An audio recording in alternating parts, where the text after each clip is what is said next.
তো গাইস আমার কাছে কিছু মোবাইল আছে, মোবাইলের বোর্ড আর কি। এই মোবাইলের বোর্ড আমি সেল করে দেবো, কারণ এই মোবাইলের বোর্ড আমি রেখেছিলাম।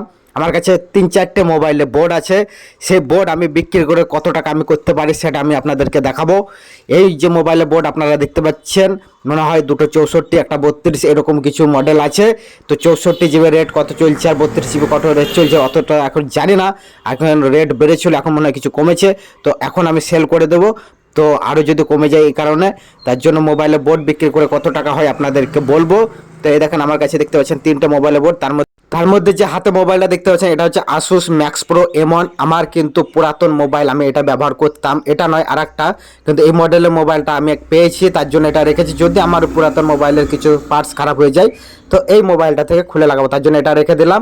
আর এই যে দুটো আমি রাখলাম। আর একটা মোবাইল আমার আছে যেটা চালু মোবাইল, যেটা চলে কিন্তু সিম সাপোর্ট হয় না, তার জন্য এই মোবাইলটা বোর্ডে সেল করে দেবো। যদি ওয়াইফাই লাগিয়ে চালানো যায় তাও তবুও যাবে, কিন্তু মোবাইলটা রেখে কী করবো, তার জন্য মোবাইলটা সেল করে দেবো বোর্ডে, কারণ সিম সাপোর্ট হয় না। কিন্তু এমনিতে ওয়াইফাই লাগালে চলবে, চালু মোবাইল আপনারা দেখতে পাচ্ছেন।